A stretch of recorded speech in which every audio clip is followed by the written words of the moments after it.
सब कुछ आज ही बेच के जाएंगे मेरी गली में। टमाटर, प्याज, आलू, गाजर, मटर और कुछ ठीक करवाने वाले लोग भी आ रहे हैं, लाइक कुकर ठीक करवा लो, ताला लगवा लो। सब कुछ आज ही करना है भाई, आज ही आएंगे बेचने। हेलो ब्यूटीफुल सोल्स, मेरा नाम है निया और मैं आप सबका स्वागत करती हूँ आपके अपने चैनल में। आज का जो टॉपिक है ना, वो मैं पिछले 2 महीने से सोच रही हूँ वीडियो बनाने की, बट हर बार मैं कंफ्यूज हो जाती थी कि मुझे बनानी चाहिए या नहीं बनानी चाहिए। The finally I decided to let it go, just deal with it, just get it over with. तो ये एक Q&A सेशन मैं स्टार्ट करने वाली हूँ अपने चैनल पे। इस वीडियो के रिस्पॉन्स के बाद मैं डिसाइड करूँगी कि मुझे ये करना चाहिए या नहीं करना चाहिए।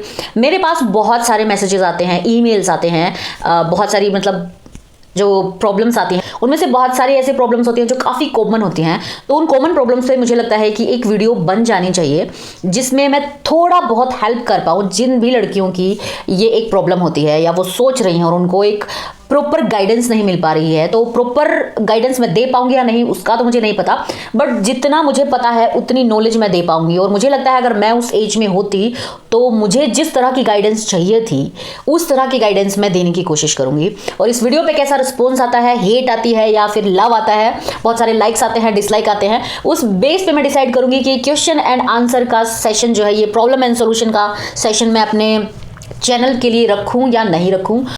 तो आज का जो टॉपिक है वो है housewife. Should we choose to become a housewife और should we just continue with our career after marriage. Obviously, क्योंकि शादी के बाद ऐसी बहुत सारी सिचुएशन आती हैं जब आपको लगता है कि व्हाट शुड यू डू, आप इतना सब कुछ मैनेज नहीं कर पाती हैं। मेरे पास जो प्रॉब्लम्स भेजे गए हैं उनमें से एक ने मुझसे पूछा था दैट उन्होंने डिसाइड कर लिया है कि वो हाउसवाइफ बनेंगी, बट उनके पेरेंट्स और मायके साइड के जो रिलेटिव है वो उनसे पूछते हैं that why did you decide that.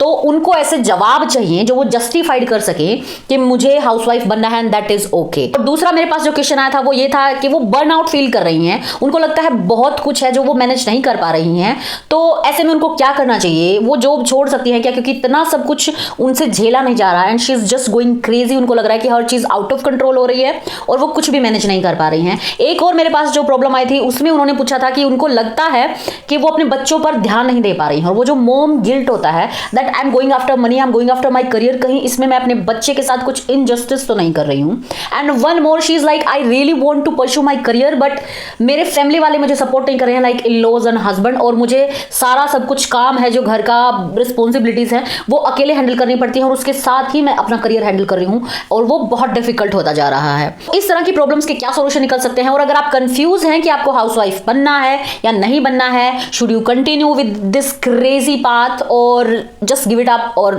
Just stay at home, तो उसके लिए मैंने इस वीडियो को डिवाइड किया है। फर्स्ट कुछ ऐसे क्वेश्चन होंगे जिनके जवाब आपने दिल से देने हैं, उसके बाद आपको पता चल जाएगा कि कौन सा जो पाथ है वो आपको फॉलो करना चाहिए। और नेक्स्ट सेशन में मैं लेके आई हूं सॉल्यूशन, रियल प्रॉब्लम। आप जब एक वर्किंग वुमेन बनना डिसाइड करते हो तो उस टाइम जो रियल प्रॉब्लम आती हैं उनका सॉल्यूशन आप कैसे कर सकते हैं, उसके लिए कुछ सॉल्यूशंस लेके आई हूं। और लास्ट में मैं लेके आई हूं कुछ एक पॉइंट्स, तो अगर आप एक वर्किंग वुमेन बनना चूज करती हैं तो आपके लिए बहुत ही बेनिफिशियल होगा। हाउ? ओके, सो चलिए शुरू करते हैं ये वीडियो। तो सबसे पहला है प्लान योर फ्यूचर। एजुकेशन हमको इतना काबिल बना देती है कि हम लॉन्ग टर्म सोच सकते हैं, हम सोच सकते हैं कि हमारा फ्यूचर जो है, हमारी लाइफ जो है वो हम प्लान कर सकते हैं।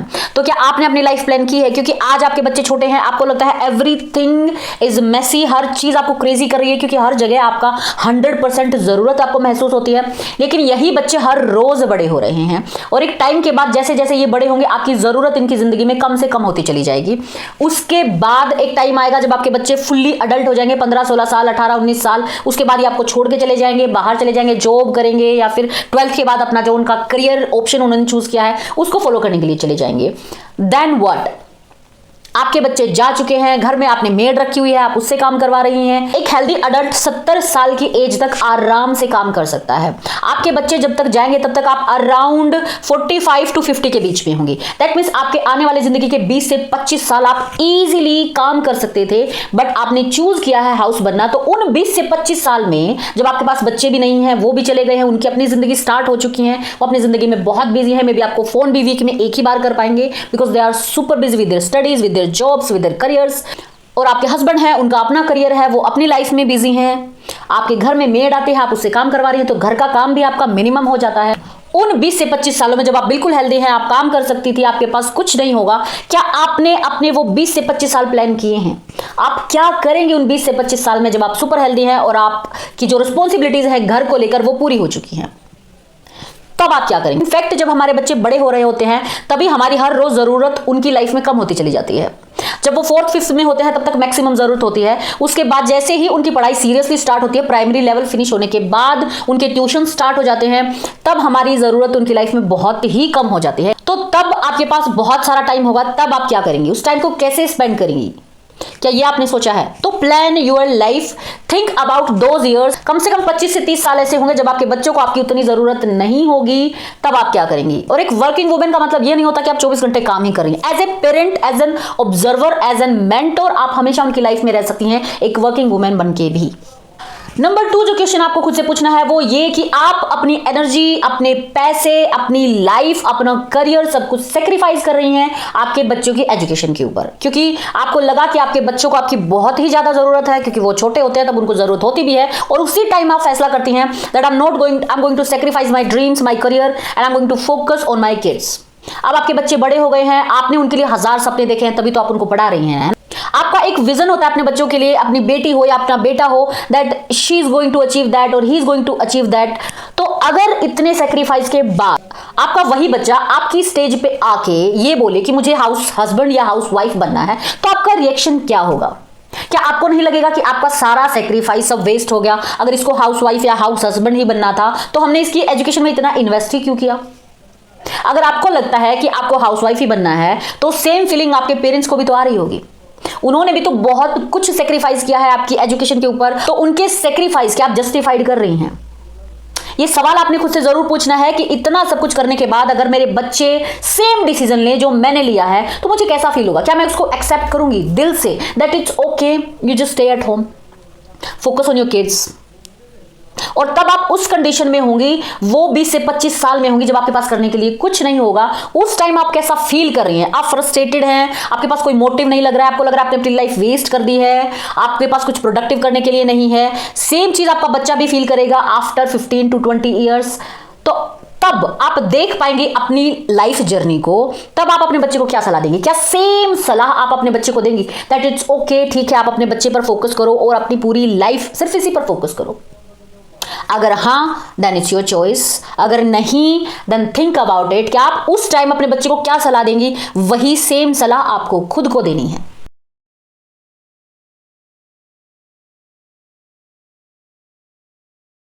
उसके बाद नंबर 3 है, एक हाउसवाइफ बनने के लिए आपको बहुत ज्यादा स्किल्स की, लर्निंग की जरूरत नहीं पड़ती, और बिना मोटिवेशन के आप ज्यादा लर्न करेंगी भी नहीं। हम ह्यूमन बींग्स का नेचर है कि बिना मोटिवेशन के, बिना एक पर्पस के हम ज्यादा लर्न करना, स्किल सीखना नहीं कर पाते हैं और लेजी हो जाते हैं। कंफर्ट जोन में रहना हमको बहुत ज्यादा पसंद है और खुद को कंफर्ट जोन से पुश करना हमको उतना पसंद नहीं है।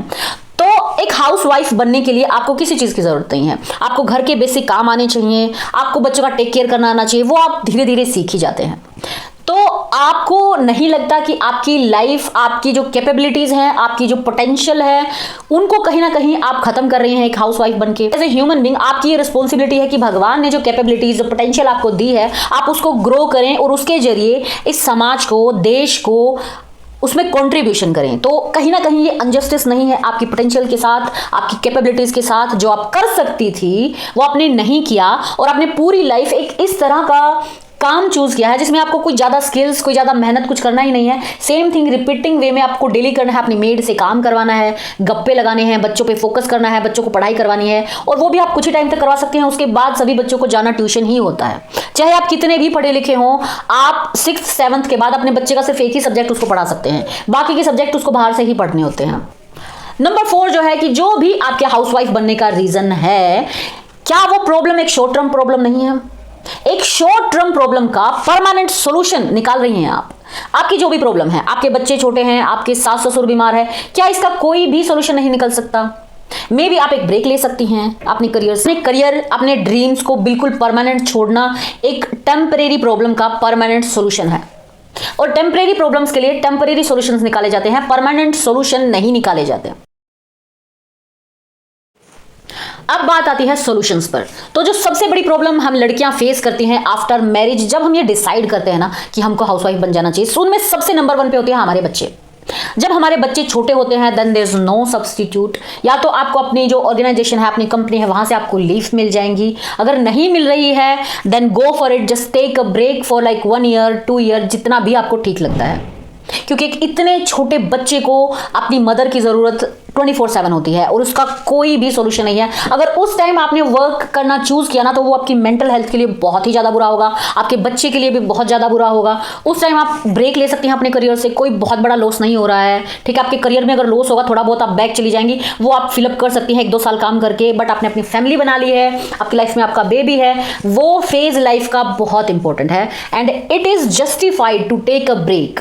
नंबर 2 इज आप अपने बच्चों की परवरिश में अपने पेरेंट्स की हेल्प ले सकती हैं। अपने पेरेंट्स हो, आपके इन लॉज हो, थोड़ा बहुत आप एडजस्ट कर लीजिए, उनसे रिक्वेस्ट करना है, उनके थोड़े बहुत नखरे टेंट्रम वगैरह सहने हैं वो आप सह सकती हैं। अगर आपके यहाँ पे कोई भी ऐसा इंसान है जो आपकी हेल्प कर सकता है, आस्क फॉर हेल्प। अपने जो हस्बैंड है आप उनसे बात कर सकती हैं, उनको समझा सकती हैं हमारा बच्चा आज छोटा है, ये हमेशा इतना ही नहीं रहने वाला है, every day he is going to grow up और मेरी ज़रूरत कम से कम पड़ती जाएगी। और ऐसे में एक टाइम के बाद जब हमारा बच्चा बड़ा हो जाएगा, वो चला जाएगा अपने करियर को फॉलो करने के लिए, उस टाइम मैं बहुत टॉक्सिक हो जाऊंगी, बहुत डिप्रेस्ड हो जाऊंगी, बहुत फ्रस्ट्रेटेड रहूंगी, क्योंकि मेरे पास करने के लिए कुछ नहीं होगा। और क्या तुमने सोचा है कि तब मेरी लाइफ में क्या होगा? मेरी लाइफ में कोई पर्पस नहीं होगा, कोई करियर नहीं होगा, तो क्या तुम मुझे थोड़ा सा सपोर्ट नहीं कर सकते so that I will be happy in my life? मेरा भी एक करियर हो, मेरा भी एक पर्पस हो। बच्चे आज हैं कल चले जाएंगे, तब मैं क्या करूंगी? तुम्हारा तो अपना करियर है, तुम तो अपने काम में बिजी रहोगे, मेरे पास तो कुछ भी करने के लिए नहीं होगा। इस तरह का कम्युनिकेशन आप अपने हस्बैंड के साथ कर सकती हैं, और अगर वो आपको हेल्प करने के लिए तैयार हो जाते हैं, that means the best solution is that. उसके बाद जो आता है वो होता है जब हमारे बच्चे प्राइमरी लेवल पे होते हैं ना, और आप जब उनकी पीटीएम वगैरह में जाते हैं या फिर आप किसी भी फंक्शन में जाते हैं, तो आपको ये रियलाइज होता है कि जो हाउस वाइफ है उनके बच्चे बहुत ही अच्छा परफॉर्म कर रहे हैं, आपके बच्चे कहीं ना कहीं थोड़ा सा लैकिंग है, थोड़ा सा बिहाइंड है, तो ये बहुत ही नॉर्मल है। ओके, इसमें गिल्ट में आपको जाने की जरूरत नहीं है। सी वो मदर सिर्फ और सिर्फ अपने बच्चे पे ही घर में बैठी हुई है, ऑब्वियसली वो अपने बच्चे पे फुल फोकस कर रही है, तो उसके बच्चे आपके बच्चे से बेटर परफॉर्म करेंगे। बट इसमें आपको पागल होने की जरूरत नहीं है। जैसे ही प्राइमरी लेवल फिनिश होगा, बच्चे की रियल एजुकेशन स्टार्ट होती है, सारी एक्टिविटी जो है वो खत्म हो जाती है। उसके बाद जो है बच्चे को फुर्सत ही नहीं होती किसी एक्टिविटी की, सिर्फ पढ़ाई पढ़ाई पढ़ाई। घर पे आएगा, उसके बाद ट्यूशन जाएगा, वहां पे आके सभी बच्चे इक्वल हो जाते हैं। 10th और 12th तो पता ही नहीं चलता है हमें कि किसके पेरेंट्स जो है वर्किंग है, किसके पेरेंट्स हाउसवाइफ हैं, क्योंकि सभी बच्चे इक्वल होते हैं, सभी बच्चे बाहर से पढ़ रहे होते हैं, अपना कोई जो भी उनका ड्रीम होता है उसको परस्यू कर रहे होते हैं, उसमें पेरेंट्स का उतना इंटरफेरेंस रह ही नहीं जाता। तो सिर्फ प्राइमरी लेवल तक ही पेरेंट्स जो है वो बहुत बहुत ज्यादा अपने बच्चे की एजुकेशन में, बहुत ज्यादा अपने बच्चे की एक्टिविटी में इन्वॉल्व रहते हैं। अगर उस टाइम आपका बच्चा थोड़ा सा लैकिंग है ना, तो उसको आप थोड़ा सा जस्टिफाइड कर सकते हैं उसके साथ टाइम स्पेंड करके। उस टाइम आप वीक में एक दिन निकाल लीजिए, अपने बच्चे के साथ बाहर जाइए, क्योंकि बच्चे ना ये सब कुछ भूल जाते हैं कि हमने स्टेज पे डांस नहीं किया मम्मा के साथ, या मम्मा के साथ डांस किया था, हमारा डांस उतना अच्छा नहीं था इसलिए हमको ट्रॉफी नहीं मिली। बच्चों को जो याद रहता है वो टाइम है जब वो अपने पेरेंट्स के साथ बहुत खुश थे, उसके पेरेंट्स उनके साथ बहुत खुश थे। वो टाइम याद होना उनके लिए बहुत जरूरी है। जब उनका कोई फंक्शन था तो आप उसमें अवेलेबल थे, वो आपने टाइम जरूर निकालना है, क्योंकि आपकी प्रायोरिटी लिस्ट में आपके बच्चे जो है वो बिल्कुल लास्ट में तो होने ही नहीं चाहिए। आपका करियर अगर स्टार्टिंग में जब आपका बच्चा प्राइमरी लेवल तक है ना, उस टाइम आपके बच्चे आपकी फैमिली प्रायोरिटी होनी चाहिए, करियर सेकंड पे होना चाहिए, आपका वर्क जो है वो सेकंड पे होना चाहिए। और जैसे ही आपके बच्चे प्राइमरी लेवल कंप्लीट करते हैं, उनकी रियल स्टडीज जो है वो स्टार्ट होती हैं, आप अपने करियर को प्रायोरिटी दे सकते हैं। और जहां तक मॉम गिल्ट की बात है, तो वो सिर्फ वर्किंग लेडीज में नहीं होता है, जो हाउसवाइफ होते हैं उनमें भी बहुत ज्यादा होता है। क्योंकि हम मदर्स का क्या होता है ना, हम हमेशा अपने बच्चों को लेकर ओवर प्रोटेक्टिव रहते हैं। हमारे बच्चे अगर बीमार भी होते हैं ना, तो हमको लगता है कि it's all because of me, मैंने अच्छे से ध्यान नहीं रखा, मैंने अच्छे से खिलाया नहीं, इसकी इम्यूनिटी क्यों वीक है, इसके हाइट ज्यादा क्यों नहीं है, ये बहुत स्ट्रॉन्ग क्यों नहीं है, ये रेस में सबसे आगे क्यों नहीं है, it's all because of me. ऐसा हर मां को लगता है, एंड इट इज ओके। आपको सिर्फ अपना बच्चा प्रायोरिटी में रखना है, करियर सेकंड में रखना है for like first 7 to 8 years, and after that everything is going to be okay. उसके बाद जो प्रॉब्लम आती है वो है कि सब कुछ बहुत मैसी लगता है, ऐसा लगता है मेरे पास टाइम ही नहीं है सब कुछ संभालने के लिए, घर का काम है, बच्चे छोटे हैं, साथ में आपकी जॉब है, इसको बैलेंस करना बहुत ही मुश्किल हो जाता है। And I totally agree with that, ऐसा नहीं हो पाता है। बहुतों बार हमारा घर मैसी रहता है क्योंकि हमारे बच्चे के एग्जाम चल रहे हैं, हमारे जो वर्क प्लेस है उस पर कुछ ज्यादा काम चल रहा है।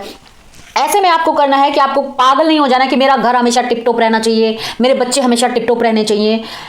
आप एक ह्यूमन बीइंग हैं और आप एक टाइम पे बहुत ज्यादा चीजों को मैनेज नहीं कर पाती, तो आपको सर्वाइवल मोड पे चढ़ना है। आपके बच्चों की जितनी रिस्पॉन्सिबिलिटी है वो पूरी हो रही है, उनको खाना मिल गया है, सुबह दोपहर को शाम को उनके जूते चप्पल जो भी हैं वो सब कुछ उनको अच्छे से मिल रहे हैं। सेकंड नंबर पे आता है आपका काम, जहां पे आपको बेयर मिनिमम करना है। लाइक मान लो कि आपको 100% नहीं देना है, वहां पे आपको 80% में आपकी जॉब इजीली चल रही है, ठीक है, you are like okay, you are doing fine, तो आपको वो 80% काम करना है। आपको ये नहीं करना है कि मुझे सबसे आउट परफॉर्म ही करना है और मुझे हाईलाइट होना है that she is really working hard. उसके लिए भी टाइम आएगा, तब आप अपना वर्किंग हार्ड वाला फेज ऑन कर सकती हैं। बट जब आपके बच्चे छोटे हैं तो आपको बेयर मिनिमम करना है जितने में आपकी जॉब जो है वो सर्वाइव कर जाए। उसके बाद आपका घर जो है उसमें आप मेड रख सकती हैं, मशीन्स में इन्वेस्ट कर सकती हैं। स्टार्टिंग के कुछ साल आपको ये नहीं सोचना है कि मुझे सेविंग करनी है, मुझे अपनी सैलरी बचानी है, नहीं, उस टाइम आपको सरवाइव करना है, आपको अपना करियर बचाना है और आपके बच्चे जो हैं उन पे टाइम देना है। तो आप मेड में इन्वेस्ट कर सकते, उस टाइम आपका करियर का भी स्टार्टिंग फेज है, तो आपकी सैलरी भी उतनी नहीं होगी, कुछ भी नहीं बच रहा है तो भी इट्स ओके। पैसे बचाने का बहुत टाइम बाद में आएगा, तब आप बचा सकती हैं। स्टार्टिंग में आपको इन्वेस्ट करना है अच्छी मशीन्स में, लाइक आप डिश वॉशर, फुली ऑटोमेटिक जो वॉशिंग मशीन होती है वो, इस तरह की मशीन्स में इन्वेस्ट करना है। आपको एक मैनेजेबल फॉर्म में रखना है, दैट्स इट। ये आपका मोटिव होना चाहिए, ठीक है, हर चीज चमकनी चाहिए, हर चीज परफेक्ट होनी चाहिए। उस फेज में आपको नहीं जाना है अभी। स्टार्टिंग के 7 से 8 साल जब आपके बच्चे छोटे हैं, करियर आपका स्टार्टिंग मोड में है, उस टाइम आपको सर्वाइवल मोड में रहना है, परफेक्शन से दूर रहना है। Just don't go after perfection, go day by day. अभी बच्चों के एग्जाम चल रहे हैं, टोटली फोकस ऑन किड्स, उनकी पढ़ाई पे फोकस करना है, उनके एग्जाम चल रहे हैं, तो करियर जो है वो थोड़ा सा डाउन पे आ रहा है, घर जो है वो थोड़ा सा मैसी है, इट्स ओके। अब आती है नेक्स्ट प्रॉब्लम कि आपके घर में जो सास ससुर हैं वो बीमार हैं, आप उनकी सेवा कर रही हैं। देखिए, अगर वो नॉर्मल बीमार हैं तो आप उनको सुबह मेडिसिन दे सकती हैं, उनके लिए खाने को रख सकते हैं, कुछ एक फ्रूट वगैरह रख सकती हैं, वो खुद काट के खा सकते हैं। आपकी जो इतनी भी नहीं होगी ना कि आप शाम को खाना ना बना पाएं, सुबह खाना ना बना पाएं, ठीक है। और अगर आप अच्छा कमा रही हैं तो आप एक कुक भी रख सकती हैं। और अगर आपकी फैमिली में कोई ऐसा इंसान है जो कि बेड पे ही है, ठीक है, मतलब उसको एक 24/7 ही चाहिए, वो बेड पे ही रहता है, तो आपको उसकी सेवा में नहीं जुट जाना है 24 घंटे। रीजन उसका क्या है कि आप एक नॉर्मल ह्यूमन बीइंग हैं, ठीक है। और जो इस तरह के बीमार होते हैं, जो बेड पे रहते हैं, वो बहुत ही इरिटेट रहते हैं because they are in pain. वो एक फ्रस्ट्रेटेड इंसान होता है, वो मेंटली बहुत चैलेंजिंग होता है हैंडल करना। और अगर आप अकेली इस तरह के इंसान को हैंडल कर रही हैं तो आप मेंटली परेशान हो जाएंगी, इतना आप मेंटली डिप्रेस्ड हो जाएंगे कि आप अपने बच्चों की देखभाल भी नहीं कर सकती हैं। फिर उस इंसान का गुस्सा आप अपने बच्चों पे निकालेंगे, आप अपने घर पे निकालेंगे, खुद पे निकालेंगे, और वो बहुत ही बुरी कंडीशन होती है। तो वहां पे तो आपको 100% कोई भी मेडिकल हेल्प जो दिन में उनका ध्यान रख ले हायर करनी ही है, क्योंकि वो इंसान प्रोफेशनली इक्विप्ड है इस तरह के इंसान को हैंडल करने के लिए जो बेड में रहते हैं। एक नॉर्मल इंसान जिसने प्रोफेशनली ऐसा कोई कोर्स या कोई डिग्री नहीं कर रखी, जो वो एक बीमार इंसान को हैंडल कर ले, उसके लिए एक इस तरह के बीमार आदमी को हैंडल करना बहुत ही मुश्किल होगा। आप अपनी मेंटल हेल्थ को सही रख ही नहीं पाएंगे।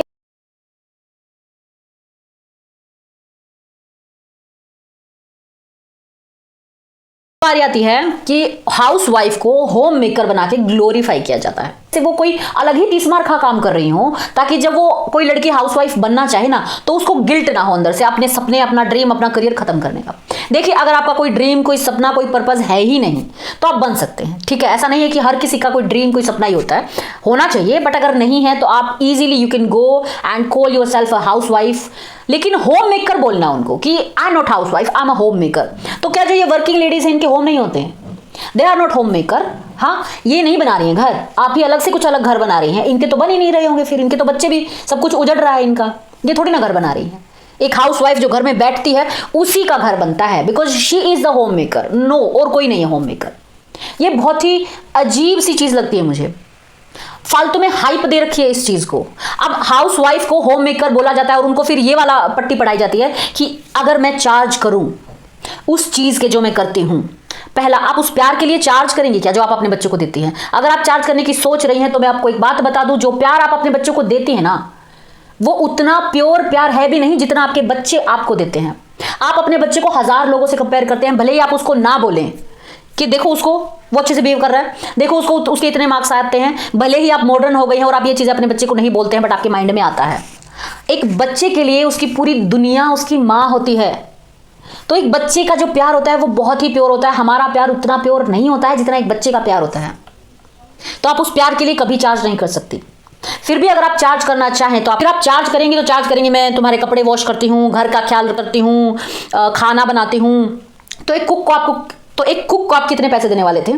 एक मेड को आप कितने पैसे देने वाले थे? और घर का ध्यान रखने के लिए आप कितने पैसे लेने वाले हैं? सब कुछ चार्ज कर लीजिए, ठीक है। अब आप सोचिए कि आपकी जो कैपेबिलिटी है वो ये है कि आपकी वैल्यू एक मेड एक कुक इनके बराबर हो, आप इनके बराबर सैलरी लेंगे। चलिए फिर भी मान लो कि आपने ले लिया, आपने चार्ज कर लिया इसके कि मैं सबके कपड़े संभाल के रखती हूँ, मैं ये करती हूँ, मैं वो करती हूँ, उन सबके आपने एडअप कर लिया। अब आप सोचिए कि अगर आप इन सबको एडअप करके सैलरी ले रही है ना, तो आपको पे भी करना पड़ेगा। ठीक है, जिस घर में आप रहते हैं उसका रेंट हाफ पे कीजिए, जिस इलेक्ट्रिसिटी को यूज कर रहे हैं उसका हाफ पे कीजिए, उन सबका पे करके आपका कितना बचेगा। और जब आपके बच्चे छोटे हैं तब तो आप ये ले सकती हैं, जैसे ही वो बड़े होंगे वो अपने कपड़ों का ध्यान खुद रख सकते हैं, तब आप किसका चार्ज करें। इसके बाद आप एक मेड रख लेंगी तो उस मेड को भी आपको ही देने पड़ेंगे, क्योंकि आप हाउस को आप संभालते हो और आप उसके चार्ज दे रही हैं। आप एक इस तरह की जॉब में हैं जिसमें कुछ साल के बाद आपकी सैलरी बढ़ेगी नहीं घटेगी, क्योंकि आपका काम कम होगा, आपके बच्चों को आपकी जरूरत नहीं होगी ज्यादा। अब कुछ ऐसे बोलते हैं कि अगर मैं एक दिन इस घर में ना रहूं ना तो सब कुछ ऊपर नीचे हो जाए। हाँ, क्योंकि आपका काम है सब कुछ संभालना, इसलिए सब कुछ ऊपर नीचे हो रहा है। आप एक महीना कहीं चले जाइए, एक हफ्ता सब कुछ मैसी रहेगा, उसके बाद सबको अपने आप अपने काम करने की आदत पड़ जाएगी। तो इस घमंड में मत रहिए कि मैं ही सब कुछ चला रही हूं, ये घर मुझसे ही चल रहा है। नहीं, बहुत जल्दी हम अडॉप्ट कर लेते हैं, जो भी इन्वायरमेंट में हम रहते हैं, जो भी काम हम करते हैं, बहुत जल्दी हमें उसकी आदत पड़ जाती है। तो अगर आपका घर आपको लगता है कि आपके ऊपर चल रहा है, वो इसलिए क्योंकि आप हैं। अगर आप नहीं होंगी, अगर आप अपने काम को डेलीगेट कर देंगी, जो काम बच्चों की करने के लायक है वो उनको दे देंगे, अपना रूम आपने खुद ठीक करना है, अपने कपड़े आपने अपने वॉशिंग मशीन में खुद डालने हैं, अपने बर्तन उठा के रखने हैं, आपको डिश वॉशर में डालने हैं, वो करने लग जाएंगे। ऐसा नहीं है कि उनको नहीं आता है, आप हैं, आप उनके काम कर रही हैं, इसलिए ही वो काम छोड़ रहे हैं। हाउसवाइफ बनना, होम मेकर खुद को कहना, ये ग्लोरीफाई करना है। आप ऐसा कोई काम नहीं कर रही हैं जिसके लिए ग्लोरीफाई किया जाए आपको। अपने बच्चों की केयर एक वर्किंग वुमेन भी करती है, अपने फैमिली की केयर एक वर्किंग वुमेन भी करती है। The only difference is she has a purpose for her self. और वो इतनी टॉक्सिक नहीं हो जाती एक पॉइंट के बाद कि वो इतनी छोटी छोटी चीजों में खुद की वैल्यू ढूंढे कि इस घर में मेरी क्या वैल्यू है। तुम्हारी लाइफ में अगर मैं नहीं हूं तो तुम्हारे कपड़े तुमको नहीं मिलेंगे, तुम्हारे जूते तुमको नहीं मिलेंगे। वो सब कुछ हैंडल कर रही है, उसका भी अपना परिवार है। तो एक हाउसवाइफ को होम मेकर बना के क्यों ग्लोरीफाई किया जा रहा है? वो ऐसा कौन सा घर अलग तरह से संभाल रही है? क्या सिर्फ हाउसवाइफ / होम मेकर के ही बच्चे कामयाब होते हैं? जो वर्किंग वुमेन है उनके बच्चे बर्बाद हो जाते होंगे फिर तो, क्योंकि वो तो होम बना ही नहीं रही ना। जो हाउसवाइफ है वही होम बना रही है। तो आपने ये सब चीजें सोचनी है। और जो ये ऑनलाइन ये चला हुआ है ना, हाउसवाइफ नहीं हूं मैं, होम मेकर हूं, इन सब चीजों पे ना दिमाग लगा के सोचना है कि अगर मैं इन चीजों के चार्ज भी कर रही हूं तो इनमें मेरी कोई ग्रोथ नहीं है। उसके बाद आता है कुछ बेनिफिट्स जो एक वर्किंग वुमेन को मिलते हैं। देखिए, ये बिल्कुल मैं मानती हूँ स्टार्टिंग के कुछ साल जो वर्किंग वुमेन के लिए होते हैं वो बहुत ही हार्ड होते हैं, इसीलिए मैंने उन सालों को बोला है सर्वाइविंग मोड ऑन रखिए अपना। उन सालों में सर्वाइविंग मोड ऑन मींस आपको बेयर मिनिमम करना है। फोकस आप अपने बच्चों पर रखेंगे स्टार्टिंग में, क्योंकि उनको आपकी 100% जरूरत है। करियर में आपको बेयर मिनिमम करना है, घर में आपको बेयर मिनिमम करना है। सेविंग की आपने ज्यादा नहीं सोचनी है उस टाइम पे। अगर आप बच्चों को पढ़ाई में ज्यादा टाइम नहीं दे पा रही हैं, एक होम ट्यूटर रख लीजिए। आप पे कर रही हैं, इट्स ओके। एक टाइम के बाद जब वो बड़े हो जाएंगे तब वो जा सकते हैं बाहर ट्यूशन पढ़ने। मुझे लगता है छोटे बच्चों को होम ट्यूटर ही रखना चाहिए। एटलीस्ट आपको पता होगा कि वो ट्यूटर उनको मार रहा है या नहीं, अच्छे से पढ़ा रहा है या नहीं। कैमरा लगवा लीजिए अगर आप उस टाइम वर्किंग हैं जब ट्यूटर आ रहा है तो। Just do whatever you have to do to survive those years, क्योंकि वो ईयर आपकी लाइफ के सबसे टफ ईयर्स हैं। और अगर आपने वो सर्वाइव कर लिया then you will have a beautiful life, a beautiful career. आपको बच्चों को सिखाने के लिए आपके पास बहुत कुछ होगा। उसके बाद अगला जो बेनिफिट है वो आपके हस्बैंड को लेके। देखिए, as a single mom I know कि जब हम बाहर होते हैं और अकेले ही कमाने वाले होते हैं ना, तो बहुत सारा बर्डन होता है यहाँ पे। अगर हमें कुछ हो गया तो हमारे पीछे जो लोग हैं उनका क्या होगा? भले ही आप कितनी भी अच्छी कंडीशन में हो, लेकिन आपकी जो रिस्पॉन्सिबिलिटीज हैं जो आपके ऊपर हैं वो आपको यहाँ से स्ट्रेस देती हैं। तो अगर आप एक हाउसवाइफ हैं तो आप अपने हस्बैंड की रिस्पॉन्सिबिलिटीज में एक ऐड हैं, वाइफ, बच्चे, पेरेंट्स। लेकिन अगर आप एक वर्किंग वुमेन है तो आपके हस्बैंड के वो जो स्ट्रेस लेवल है उसको आप कम कर रही हैं। आपके हस्बैंड को पता है कि अगर मुझे कुछ हो गया तो सेविंग है, and also my wife is working, वो सब कुछ हैंडल कर लेगी क्योंकि उसको दुनियादारी की समझ है। वो दुनिया में बाहर जाती है, she is a working women, she knows how to handle everything. तो उनका स्ट्रेस जो है वो आप कम कर रही हैं, बजाय कि आप एक हाउसवाइफ बन रही हैं तो आप उनका स्ट्रेस लेवल बढ़ा रही हैं, आप उनकी रिस्पॉन्सिबिलिटीज बढ़ा रही हैं, आप उनका काम बढ़ा रही हैं। उसके बाद जो बेनिफिट है वो ये कि आपको लाइफ में कभी ऐसा नहीं लगेगा कि आपने अपनी लाइफ वेस्ट कर दी, क्योंकि आपके पास हमेशा एक पर्पस होगा, एक काम होगा जो आपको करना है, आपकी लाइफ का एक रूटीन होगा, you have to work for something, आपका एक हमेशा एक ड्रीम होगा कि अब मुझे ये अचीव करना है, मुझे ये अचीव करना है, and that is the way to live according to me. हमेशा अपनी लाइफ में एक गोल रखना, एक पर्पस रखना, that I am working for that is really nice way to live. Last but not the least, अगर आप एक वर्किंग वुमेन हैं तो आप अपने बच्चों के लिए एक बहुत ही अच्छा रोल मॉडल सेट करते हैं। हमारे बच्चे सबकॉन्शियसली कहीं ना कहीं खुद को हमसे रिलेट करते हैं। अगर आपका बेटा है या बेटी है उससे मैटर नहीं करता, बट वो हमारे घर में जो रोल प्लेइंग देखते हैं एक मदर की, एक फादर की, उससे ही वो मेल एंड फीमेल के रोल जोड़ के देखते हैं। भले ही उनका लॉजिकल माइंड उनको ये बोलता हो दैट बोथ आर इक्वल, लेकिन अगर उन्होंने घर में अपने फादर को एक प्रोवाइडर के रूप में देखा है और मदर को सिर्फ मांगते हुए देखा है पैसे, तो उनके सबकॉन्शियस माइंड में वो रोल्स फिट हो जाते हैं। आप खुद से पूछिए आपके बच्चों के लिए एक रोल मॉडल, सही मेंटोर, सही रोल मॉडल क्या होगा। एक working women, she is going for her dreams, she is balancing everything, अपना करियर, अपना घर, और वो अपने बच्चों को अगर कोई एडवाइस दे रही हैं तो उसमें भी एक वैल्यू होगी, क्योंकि वो उसने खुद अपनी लाइफ में अप्लाई की है। और अगर आप 10 साल भी घर बैठ गई तो जब आप बाहर निकलेंगी तो आप देखेंगे कि वर्ल्ड जो है वो पूरा चेंज हो चुका है। आपको खुद सोचना है कि आपके बच्चों के लिए, चाहे वो बेटा हो या बेटी, कौन सा रोल मॉडल अच्छा रहेगा। That my mother is balancing everything, she is a working women, उन्होंने घर मैनेज किया है, रिश्ते मैनेज किए हैं, हमें भी मैनेज किया है और अपना काम भी मैनेज किया है। Now she is doing really nice in her career, she is earning really nice. या फिर माई मम्मा इज अ हाउस वाइफ और उनको कोई भी जरूरत होती है तो वो पापा से पूछती हैं that I need this amount of money, और फिर पापा पूछते हैं किस लिए चाहिए, and she has to explain that मुझे इस काम के लिए चाहिए। आपको वही बनना है जो आप अपने बच्चों को देना चाहती हैं, कि आपका बेटा अपनी वाइफ को किस तरह से ट्रीट करे, बाहर लेडीज को किस तरह से ट्रीट करे। आप अपनी बेटी को जो बनाना चाहती हैं वो आपको खुद बनना होगा। अगर आप चाहते हैं कि आपकी बेटी एक इंडिपेंडेंट वुमन बने, हर चीज मैनेज करे, अपने बच्चे, अपना घर, अपना करियर और अपने ड्रीम्स पर गिव अप ना करे, तो पहले आपको खुद अपने ड्रीम्स पर गिव अप नहीं करना है, तभी आप उसको बता सकती हैं। आज की वीडियो कैसी लगी आपको मुझे कमेंट करके जरूर बताइएगा। अगर आपको ये वीडियो अच्छी लगी है, इसका कोई भी पॉइंट आपके दिल को छू गया है, तो उसके लिए मुझे एक लाइक जरूर दीजिएगा।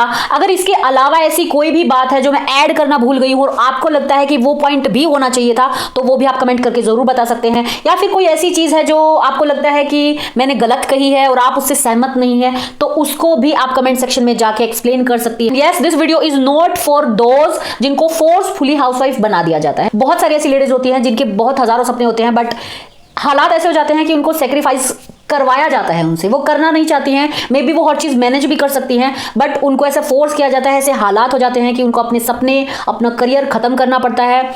उनको मैंने नहीं किया है इसमें include. This is for those who has a choice कि वो हाउसवाइफ बने या नहीं बने। ये वीडियो उनके लिए है, तो उसको ध्यान में रख के आपने कमेंट करना है। एंड ऑल्सो इस वीडियो को अपने फ्रेंड्स एंड फैमिली या जिसको भी आपको लगता है इस वीडियो की जरूरत है, उसके साथ शेयर करना बिल्कुल ना भूलें। और like, share, subscribe, yes subscribe करना चैनल को बिल्कुल मत भूलिएगा, ठीक है। आप सिर्फ वीडियो देख के चले जाते हैं। अगर आपको अच्छा लगता है ये टॉपिक, ये वीडियो या फिर मेरी कोई भी वीडियो, तो यार सब्सक्राइब कर लो। इट्स फ्री ऑफ कॉस्ट, पैसे नहीं लगते हैं सब्सक्राइब करने के लिए, ठीक है। कल को लग भी सकते हैं, आज फ्री है, ठीक है।